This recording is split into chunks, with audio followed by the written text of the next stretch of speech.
5 seconds, 2 seconds, ready.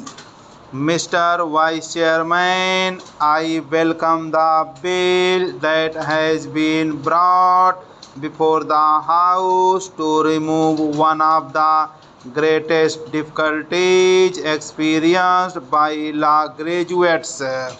It is really a sad commentary that though the Advocates Act was passed only in the year 1961, government have had to bring in as many as 3 amendments within such a short period, and my fear is that government will have to bring in more amendments if they want this act to work well. I will presently point out the difficulties which will be experienced in the working of this act.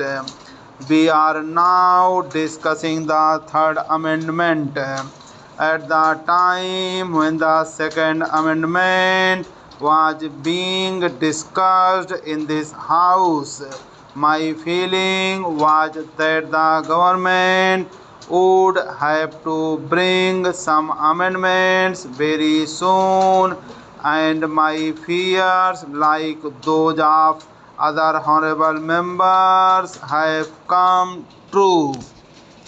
I am afraid the government will have to bring another amendment very soon. My submission is that the government ought to have brought a more comprehensive amendment to the old Advocates Act. I have no objection with regard to the change in the date. Of course, that was most necessary, but with regard to the rule-making power of the government, certainly I feel that it is a retrograde step. As a member of the Bar Council, I know that our bar councils are not working well. I do not know the condition of other bar councils, but as far as my state is concerned, the bar council is not at all working well.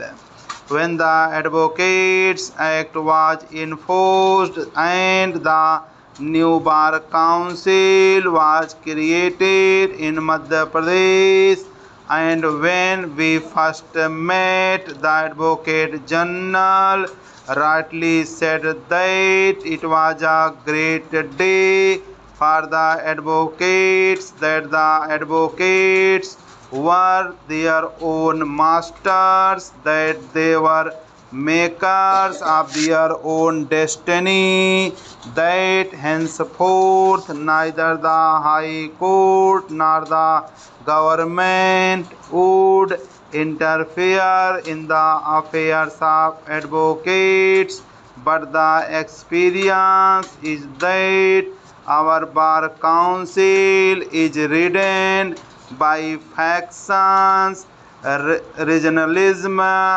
groupings, and all that. As far as the difficulties in the present act are concerned, I would point out that there is provision for training. Now the government is taking power for making rules. They should make it clear what training they are going to give. As far as we are concerned, it is difficult to give training to the law graduates. There is provision for a disciplinary committee. As far as Madhya Pradesh is concerned, the Bar Council has formed a committee of 5 advocates.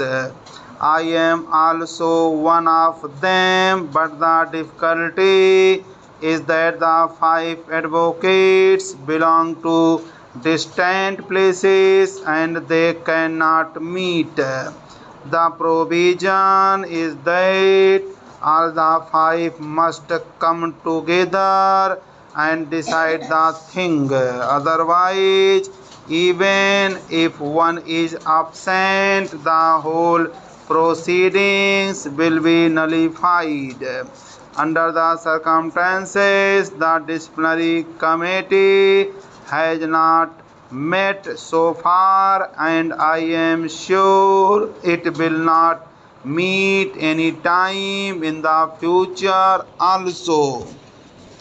There are so many complaints against the advocates. According to the Advocates Act, neither the High Court nor the government can go into those complaints. It is for the Bar Council or the Disciplinary Committee. But the Bar Council finds this difficulty. The members cannot assemble and they are busy lawyers too. They will not find time to go into the complaints. Those complaints are lying and they are being filed in the High Court's office. There is another difficulty that there are some complaints which are old, namely those that came before the Act came into being. Neither the High Court can entertain those complaints nor the present Bar Councils can, because according to the definition in the Act, an advocate means an advocate enrolled according to the Advocates Act. So, this council cannot take into consideration any complaints filed previous to the Act. So, this is another difficulty. My submission is that the amendment which the government is bringing now is only a half-hearted measure. I would request the government to go through the whole matter, taking the views of the Bar Councils and also taking the views of leading lawyers, and then formulate new amendments or at least bring a comprehensive law so that the Advocates Act will work well. Otherwise, it will be useless, because although we were told that we were the masters, now we find ourselves helpless. Of course, the fault may lie with the advocates also or the Bar Councils, but the government must come forward and help the advocates and remove the anomalies which are pointed out. There are other anomalies also, but this is not the time nor the occasion, so I am not dealing with them now. As far as these amendments are concerned, I welcome them. They were long overdue, and when the second amendment was being discussed, there was a suggestion that further time ought to have been given, but the government was so ridden by red tapeism that it always acted on the advice of the officers.